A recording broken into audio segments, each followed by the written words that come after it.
하나님 말씀은 요한복음 제3장 16절과 17절 말씀을 제가 읽어드리겠습니다.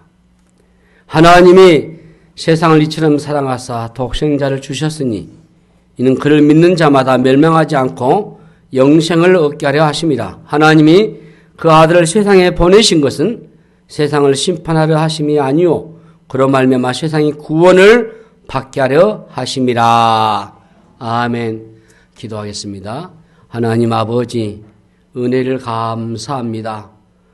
이 복되고 거룩한 날, 오늘 또 주의 권속들이 곳에 모여 우리 하나님께 찬송하며 또 기도하며 주의 말씀을 상고할 수 있도록 은혜 주시니 감사합니다. 우리의 예배를 기쁘게 연락해 주시고 하나님 영광 홀로 받으시옵소서.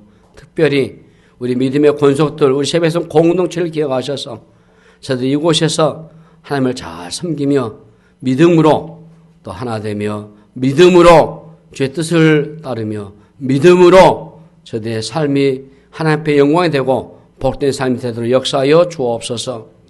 병원에서 이번에 치료 중에 있는 우리 두분 원로 목사님 기억하셔 주시고 하나님의 치유의 손길이 임할 줄로 믿습니다. 주님 간섭하시고 빠른 쾌참을 하여 주시며 인도하여 주옵소서.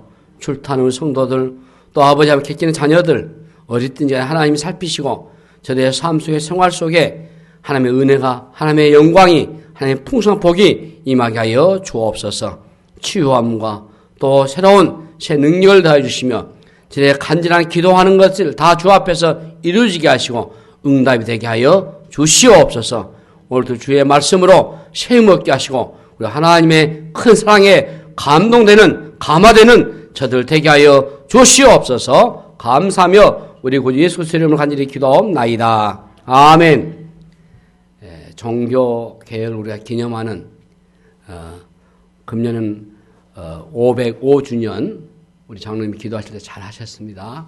1517년 10월 31일 그 당시에 독일 비텐베르크 대학교에서 성경학을 가르치는 교수였고 로마 캐톨릭 교회 신부였던 마르틴 루터로 인해 가지고 종교개혁이 시작됐습니다. 그건 다름이 아니고 교황과 교회를 향해서 95개의 이제 성명서를 발표했는데 그 당시에 베드로 대성당을 건축하기 위해서 기금을 마련하는 가운데 면죄부를 팔았습니다. 그래서 그 증서를 구입하는 자는 지옥 형벌에서 면죄를 받고 구원받는다. 이런 잘못된 가르침으로 호도하고 이걸 계기로 해가지고 루터가 95개의 반박문을 내걸고 중세 시대가 막을 내리고 그야말로 대변혁을 일으키는 계기가 된 겁니다. 이때부터 이 가톨릭 교회에서 분리된 신교, 우리 흔히 아는 개신교, 개혁교회, 프로테스탄트 이 교회가 주도적으로 사회를 변화시키고 그리고 개혁으로 그 주체자가 됐습니다. 500년 동안 이어오는 가운데 안타깝게 저는 우리 한국 교회는 개혁의 주체가 아니고 지금은 개혁의 대상이 됐다. 이렇게 자평하면서 개혁의 대상이 된 내가 그리스도인 내가 어떻게 했을 것인가 고민하지 아니할 수 없습니다.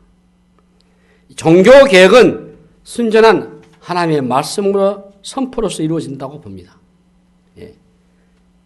선포된 말씀대로 여러분들이 담대하게 살아가야 하는 양심적인 결단이 필요한 것이죠. 그래서 종교개혁은 단순한 개혁운동과는 다르다고 봅니다. 신정정치였던 이스라엘 형편과 현재 우리의 형편이 그 상황과 정도는 차이가 있어요. 교회 역사 가운데 수차례 개혁운동이 있었지만은 풍파와 물결만 일으키고 그리고 사라지고 말았습니다. 그런데 종교개혁은 다르죠. 개혁운동이 제도와 인물을 바꾸는 데 관심 가졌던 혁신적이었다고 한다면은 우리의 종교개혁은 순전한 하나님의 말씀의 바른 선포를 가지면서 진리를 재발견한 데 있기 때문이라고 저는 확신합니다. 자꾸 우리 한국 교회는 말씀을 전하는 게 다 변질되고 선포된 말씀을 변질돼 가지고 그래서 우리 교회 슬로건처럼 우리 이념처럼 우리는 바른 신학과 바른 신앙과 바른 생활로서 우리가 믿음으로 가야 한다라고 여겨집니다. 한국 사회의 타락과 부패의 책임이 1차적으로는 우리 사회 문화 안에 돌릴 수 있다고 한다면은 그런데 청결하거나 청렴하지 못한 작금의 한국 교회에 사실 책임을 묻지 않을 수가 없습니다. 우리가 말씀 선포만 제대로 이루어졌다면은 우리 목회자의 삶은 고달플 것이고 선포된 말씀대로 살아야 하는데 우리가 어려움을 겪을 수도 있겠지만은 외부에서의 조롱과 비난 역시 우리는 받아야 될 것입니다. 구약 성경 시대의 선지자들이나 교회 역사에서 오늘 개혁자들이 비롯한 종교 개혁자들 역시 추방당했고 재산 몰수당했고 조롱을 당했고 심지어는 생명의 상실까지 감수해야 했지 않습니까? 그렇지 않고는 우리가 순전한 바른 말씀 선포하는 것은 불가능할 것입니다. 그나마 저는 이런 양심적인 고통을 제어하면서도 내가 맡은 사명, 하나님 앞에서 바른 말씀 선포할 때 나는 내 생명을 걸겠다 다짐하고 또 다짐합니다. 그리고 또 결심합니다. 우리가 이 종교 개혁의 그런 의미를 좀 여러분 깊이 새기고 이런 바른 말씀을 잘 듣고 또 배우고 묵상하시고 이런 그 바른 말씀에 의거해서 여러분들 모두가 바른 신앙의 삶이 됐으면 좋겠습니다. 예, 이제 우리 그 종교 개혁 5대 강령인데요. 이제 우리 교회에 입고 들어오면은 붙어 있지 않습니까? 우리 한번 따라서 하고 본설교 들어가려고 합니다. 먼저는 오직 성경. 오직 성경입니다, 여러분. 이것은 솔라 스크립투라 이렇게 써놨습니다. 오직 성경만 나는 믿는다. 성경 외에는 나는 믿지 않겠다. 하나님 말씀이기 때문에 성경은 창세기부터 요한계시까지 구약 39권, 신약 27권, 66권 정확무어 하나님 말씀이다. 우리 신조 제1조 1항입니다. 신구와 성경은 정확무어한 하나님 말씀이다. 그래서 솔라 스크립투라 오직 성경이. 두 번째는 따릅시다. 오직 은혜. 솔라 그라티아입니다. 오직 은혜. 이것은 오직 은총도 돼요. 은총, 은혜. 우리가 은혜로만 구원받습니다. 은혜입니다. 어느 조건이 있지 않습니다. 세 번째입니다. 오직 믿음. 솔라 피데입니다. 오직 믿음. 우리가 사실 구원이 믿음을 얻지 않습니까? 그래서 루터가 외쳤던 것이 오직 믿음. 오직 믿음이에요. 구원은 오직 믿음뿐이에요. 그래서 우리가 항상 고백해야 합니다. 주 예수님, 따라서 주 예수님, 내가 주님을 믿습니다. 믿으세요. 이 믿음 고백이에요. 자, 네 번째입니다. 오직 그리스도. 솔루스 크리스토스. 솔루스 크리스토스는 말은 오직 그리스도입니다. 이것은 오직 그리스도만이 유일한 중보자다라는 것입니다. 하나님과 사람의 유일한 매개체 중보 역할은 그리스도뿐이셔요. 교황도 될 수 없고, 성모 마리아도 될 수도 없고, 사제도 될 수 없는 겁니다. 오직 주님뿐이셔요. 그러니까 우리가 주님의 이름으로 기도를 해야 하나님 그 기도를 들으시는 거죠. 다섯 번째입니다. 오직 하나님께 영광. 솔리데오 그로리아입니다. 오직 주의 영광을 위해서. 그래서 존 칼빈은 주의 영광을 위해서 자기 무덤도 남기지 않았어요.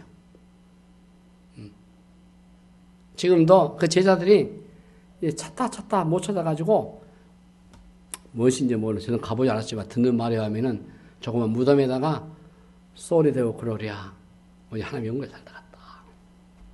여러분들이 이런 종교계의 가치와 본질을 깊이 새기면서 우리가 힘들지만은 이 시대에 여러분 이런 것을 다시 한번 주장하고 새기고 그래서 오직 하나님의 말씀 성경과 오직 주의 은총, 은혜 속에서 항상 은혜를 사모하고 은혜 안에 머물 수 있는, 그러면서 믿음을 갖고 주님을 위해서 그리스도의 영광을 위해서 살아가는 그런 은혜가 됐으면 좋겠습니다. 여러분, 사도 요한 1서에서 하나님은 사랑이시다라고 말해요. 이게 요한 4장 8절이고 우리 입구에 들어오면은 여기 나갈 때 보면 하나님은 사랑이십니다라고 해놨지 않습니까? 하나님은 사랑의 본질이세요. 그래서 하나님을 알지 못하면 사랑을 알 수가 없습니다. 하나님을 알기 전에는 사랑은 숨겨져 있어요. 하나님이 우리에게 보여주신 사랑을 보여주심으로 우리가 사랑을 알 수 있게 됐습니다. 우리 본문 요한복음 3장 16절 17절 이 말씀이, 특히 16절 말씀은 핵심이 구절이잖아요. 이 한 절만 보아도 하나님이 어떤 분이신가, 우리를 어떻게 사랑하셨는가를 잘 말씀해 주시고 계시죠. 저는 그래서 오늘 설교를 하나님이 보여준 사랑, 그래서 여기에 초점 맞춰서 독생자 주신 이유가 무엇인가. 자, 하나님 우리에게 보여주신 사랑이 어떤 것입니까? 첫 번째는 주는 사랑입니다. 주는 사랑. 첫 번째 의미는 주는 사랑이에요. 하나님 우리에게 보여주신 사랑은 주는 사랑이에요. 본문에 두 동사가 있어요. 이처럼 사랑하사 독생자를 주셨다. 그렇죠? 하나님의 사랑은 독생자를 주심으로 그게 구체화됐어요.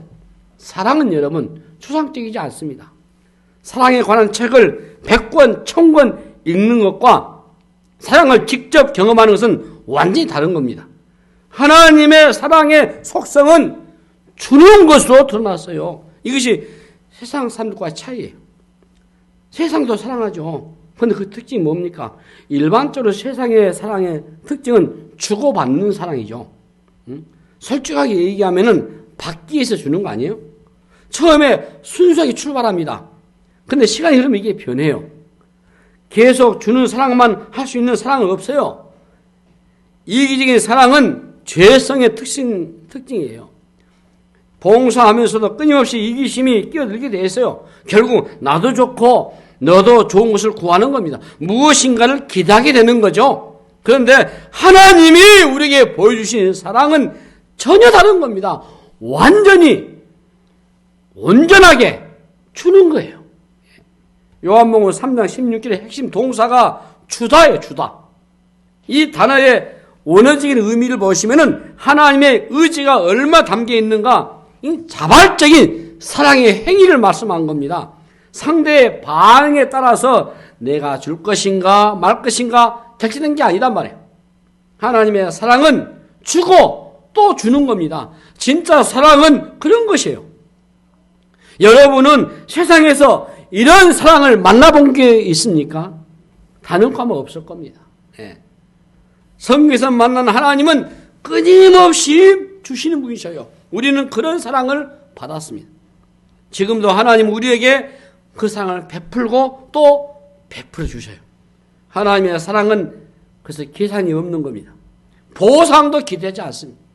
만약 하나님이 계산하고 보상을 기대했다면 우리는 그 사랑의 대상에서 죄될 수밖에 없을 겁니다. 그런 사랑을 받을 가능성이 전혀 없을 겁니다. 오늘 또 우리가 존재하는 것은 하나님 주신 사랑 때문인 것을 여러분 기억하시기를 바랍니다. 내가 가진 모든 것, 누리고 있는 모든 것이 다 하나님의 사랑이에요. 구원 역시도 전적으로 하나님의 사랑이지 않습니까? 우리는 하나님부터 사랑이 무엇인가를 경험한 사람들이에요. 하나님으로부터 사랑을 배운 사람들입니다. 무엇을 배웠습니까? 주는 사랑이요. 주는 사랑. 이 주는 삶을 통한 기쁨은 받을 때의 기쁨과는 비교가 안 됩니다. 차원이 다르죠. 우리는 주님께 사랑을 받는 게 아니라 주는 것이라는 사실을 배웠어요. 여기에서 우리 삶의 질적인 변화가 일어난 것을 여러분 실천해 보셔야 돼요. 우리의 힘으로 될 수 있는 게 아니죠. 하나님의 이 아가페의 사랑을 받은 사람들은 할 수 있다고 봅니다. 하나님의 사랑을 그래서 따라서 해보셔야 돼요. 우리의 삶이 좀 더 강렬할 것이고 좀 더 풍성해지고 부유하게 될 것입니다. 자, 두 번째 의미는 베푸신 사랑이에요. 하나님의 사랑은 먼저 베푸는 사랑이에요. 요한일서 4장 10절 말씀 보시면은 사랑은 여기 있으니 우리가 하나님을 사랑한 것이 아니요 하나님이 우리를 사랑하사 우리 죄를 위하여 속하게 하여 화목 제물로 그 아들을 보내셨습니다고 했어요. 또 4장 19절 말씀 보시면은 우리가 사랑함은 그가 먼저 우리를 사랑하셨습니다 했습니다. 우리의 사랑 이전에 하나님의 사랑이 먼저 있었다고 했어요. 우리의 사랑은 사실 까다로워요. 그런데 우리는 전혀 사랑받을 만한 조건이 없음에도 하나님이 먼저 손을 내밀어 주셨어요. 로마서 5장 8절 말씀 보시면은 우리가 아직 죄인 되었을 때에 죄인 되었을 때 그리스도께서 우리를 위하여 죽으심으로 하나님께서 우리에 대한 자기 사랑을 확증하셨다. 여러분들이 뭐 성경 하나님 말씀 읽을 때마다 감동받고 감화받고 지금 우리 사도행전을 쓰고 있습니다만은 필사할 때 한 자리 다 알았던 말씀이고 은혜가 되지 않습니까? 내가 죄인 됐을 때 그 못된 참 있어서는 안 되는 그런 짓을 하면서도 그런데 주님이 그런 나를 위해서 죽어주셨다. 그분이 어떤 분이신데 말이죠. 하나님이신데 그분이. 하나님이신데 어찌 그분이 나 같은 하찮은 존재를 위해서 이렇게 하셨을까? 하나님이 어떤 조건을 가지고 우리에게 다가오지 않으셨잖아요. 일방적으로 먼저 손을 내밀어 주셨잖아요. 하나님은 사랑받을 만한 조건이 전혀 없음에도 우리에게 먼저 손을 내밀어 주시고 우리와 상태와 상관없이 다가와 주셨어요. 먼저 사랑하심. 여러분, 먼저 사랑하심. 이게 복음이에요. 믿습니까? 이게 복음이에요. 먼저 사랑하심. 예수님의 제자들은 예수님의 십자가에 매달 때 어땠습니까? 도망을 쳤어요. 그토록 애정을 다해서 돌본 제자들이 배반했단 말이죠. 믿음이 없으면은 인간적인 의리라도 있어야 하는 게 아니에요? 3년 동안 그렇게 감싸주고 사랑해주고 채워주고 해줬으면 그런 의리가 있어야지. 이 배신은 말이죠. 가장 저열한 인간성이 배신이요. 그런 배신자가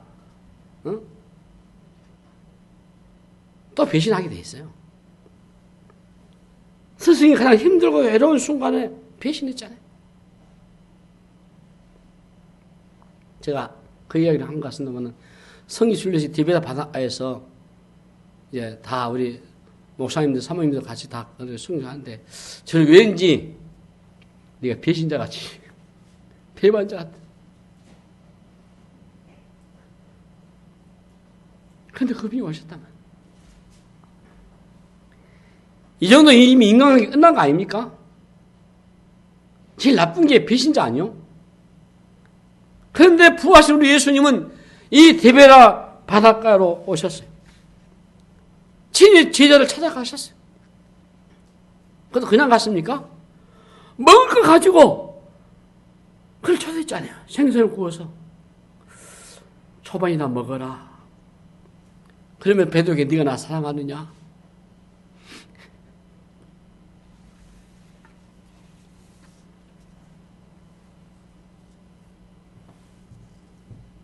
참 희한한 광경이에요. 그 우리가 성지로 갔다 와서 그 사진 스크립을 해놔가지고 제가 그 장면을 볼 때마다 미치겠어요.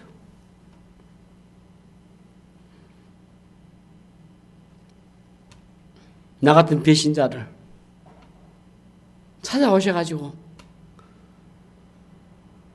먹을 게 주고 세상에서 볼 수 없는 모습이잖아요. 그뿐입니까? 여러분 성경에 보십시오.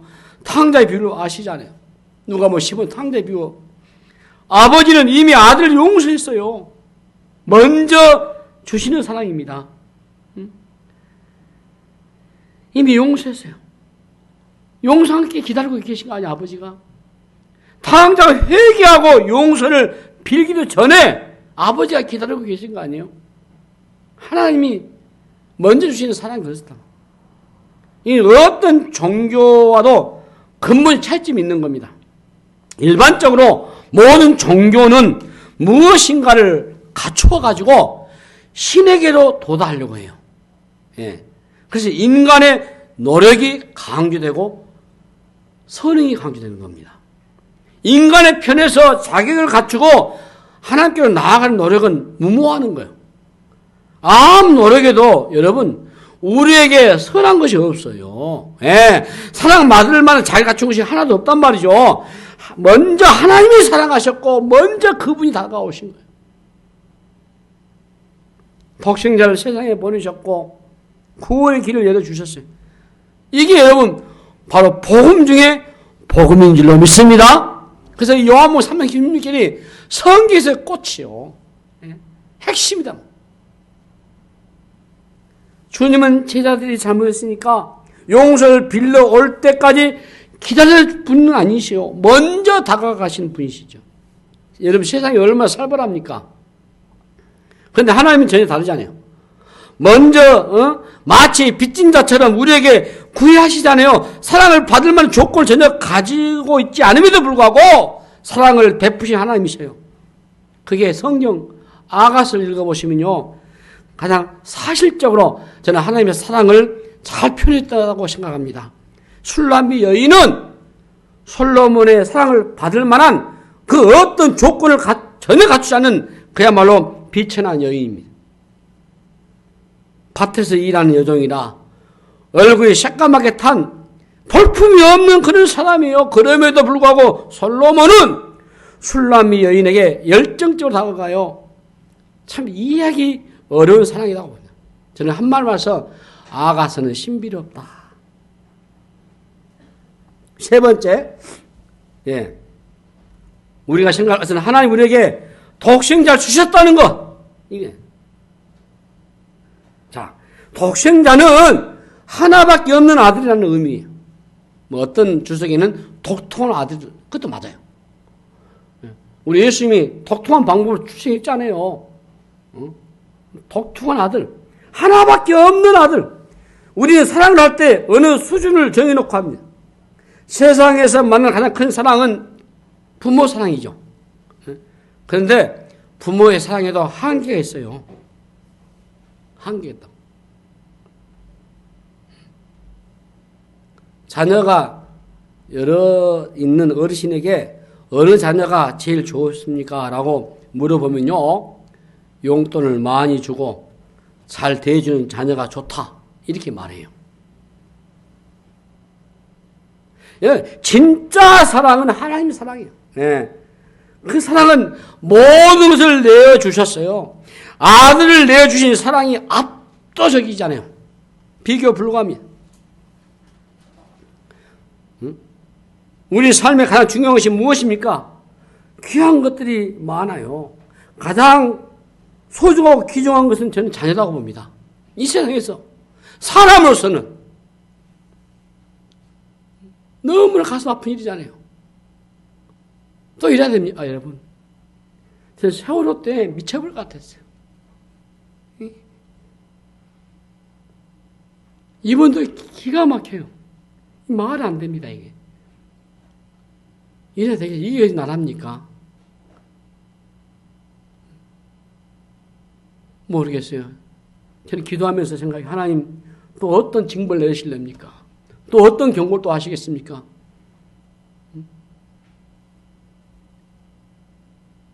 우리가 잘못해서 지도를 한번 뽑았다면 그 징계 이렇게 큽니까? 모르겠어요.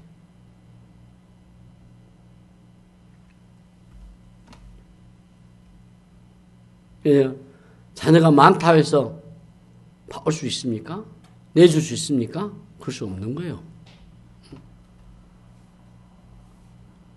옛날에 10 자녀들 부모가 형편이 어려워가지고 자녀가 없는 큰 집에 자녀 1명 보내려고 밤새 부부가 앉아서 의논을 했답니다.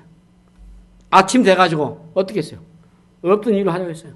왜? 10명의 아이가 있어도 1명을 보낼 수가 없는 게요. 사람으로서는, 부모로서는 제일 가치고 소중하지 자녀단 말이에요. 이게 있을 수 있는 일입니까? 이 말이 안 되죠. 더더군다나 이 죽음은요, 서서 죽는 이 죽음은 저는 이런 부끄러움, 이런 성경에 보시면은 여러분 다 잘 아시겠지만 하나님이 수치를 더 내셔요. 수치를. 가장 후진국.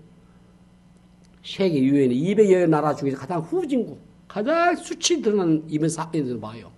서서 죽습니다, 사람이. 투박한 사람이. 근데 거의 죽는 사람이 서서 죽은 거예요. 앞사가 뭐냐? 서서 짓눌러서 죽고, 숨 모셔 죽는 거 아니에요? 이게 말이 안 되는 거예요. 자, 더 이상 그만 하지 말고.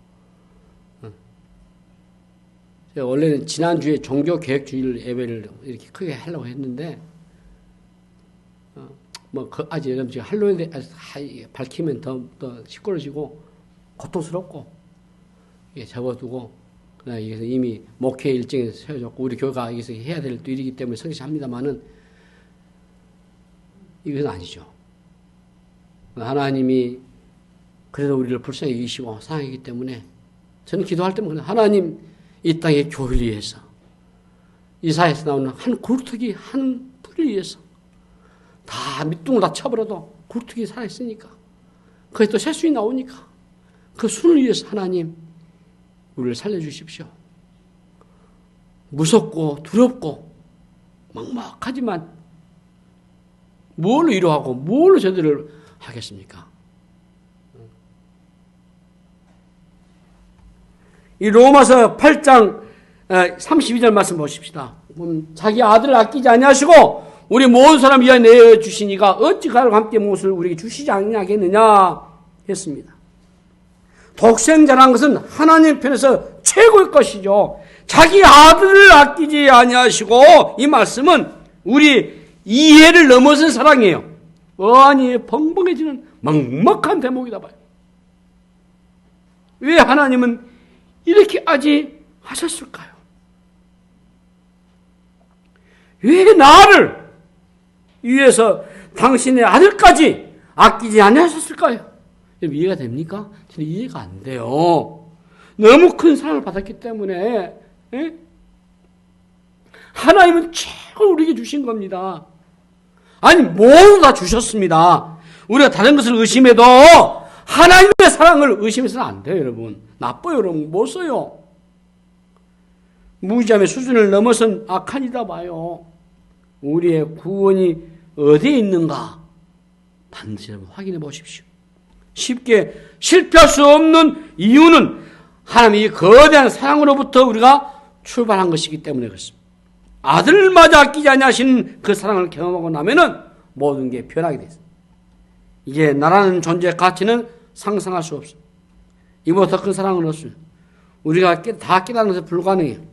그러나 세상에 그 어떤 것에도 바꿀 수 없는 가장 귀중한 그 아들 예수 그리스도를 우리에게 보내주신 그 사랑을 만나면은 우리가 가만히 있을 수가 없는 거예요. 독생자를 주신 이 사랑에 우리 한 번 빠지게 되면은 헤어나지 못한 겁니다. 그 사랑에 10년, 20년, 30년, 40년 죽을 때 우리가 예수 믿고 그 핍박, 환난, 고통 그 어려움이 와서도 우리가 주를 배신하지 않고 가는 게 아니에요. 너무 황홀한 사랑을 받았기 때문에 그 사랑과 마주치게 되면 포로가 돼요. 이보다 더 큰 사랑이 없습니다. 저는 성탄절이 바로 그런 날이라고 생각을 해요. 그래서 성탄절은 하나님이 사람 되신 날이고 하나님의 아들 예수 그리스도를 보내신 큰 사랑의 날이기 때문에 얼마나 귀합니까? 얼마나 소중합니까? 독생자를 주셨으니 하나님으로부터 이 사랑을 경험한 사람은 뒤집어질 수밖에 없지 않겠습니까? 삶의 모든 것을 송두시 다 흔들어 놓았잖아요. 우리의 삶을 움직이는 힘은 돈이 아니고 이 사랑인 것입니다. 가장 강력한 힘은 사랑인 것입니다. 애를 쓴다고 사랑할 수 있는 게 아니에요.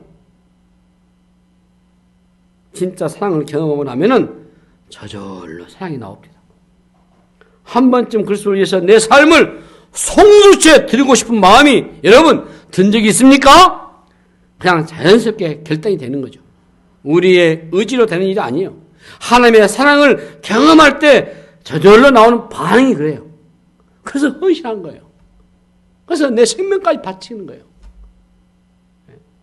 계산해 본 거 아니잖아요. 그래 드리는 거예요. 신앙은 무슨 철학이나 사상이 아닙니다. 여러분, 하나님의 사랑을 분석하려고 하지 마십시오. 사랑은 분석이 안 되는 겁니다. 오늘 본문 요한복음 3장 16절 말씀 다시 한번 제가 읽어보겠습니다. 요한복음 3장 16절 말씀 읽어보시면 하나님, 우리 같이 읽으십시다. 하나님이 세상을 이처럼 사랑하사 독생자를 주셨으니 이는 그를 믿는 자마다 멸망하지 않고 영생을 얻게 하려 하심이라. 아멘. 이 사랑에 마음을 여시기를 바랍니다. 사랑이 무엇인지 모르고 살아왔다고 푸념하는 혹시 분들이 계신다면 남편의 사랑, 아내의 사랑, 부모의 사랑, 자녀의 사랑 한 번도 제대로 받아보지 못한 분들이 있다면은 괜찮아요. 하나님의 사랑을 받으면 되니까. 사랑은 그 하나님의 사랑은 충분하고 완전한 사랑이 진짜 사랑이니까 그 사랑을 경험하면 되는 거예요. 하나님은 사랑은 여기 있다라고 말씀하신 겁니다. 그 말을 분석하지 말고 여러분 경험하고 누리시기를 바랍니다.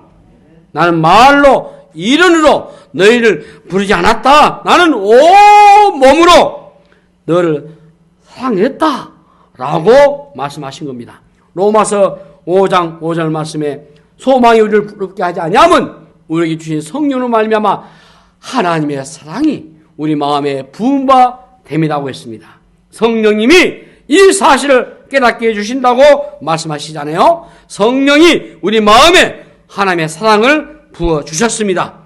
이제 우리가 이 사랑을 하나님과 이웃을 위해서 베푸는 그런 참으로 은혜 있는 믿음 있는 주를 사랑하는 그런 신실한 믿음의 삶이 다 되시기를 주님의 이름으로 축복합니다. 하나님 아버지 은혜를 감사합니다. 독생자 주신 이유를 우리가 알았습니다. 깨달았습니다. 그 사랑 어찌 말로 다 표현할 수 있겠습니까? 하나님 그 사랑 우리가 배웠으니 그 사랑 우리가 받았으니 나누는 저들 되게 하여 주시옵소서. 감사하고 우리 구주 예수 이름으로 간절히 기도하옵나이다. 아멘.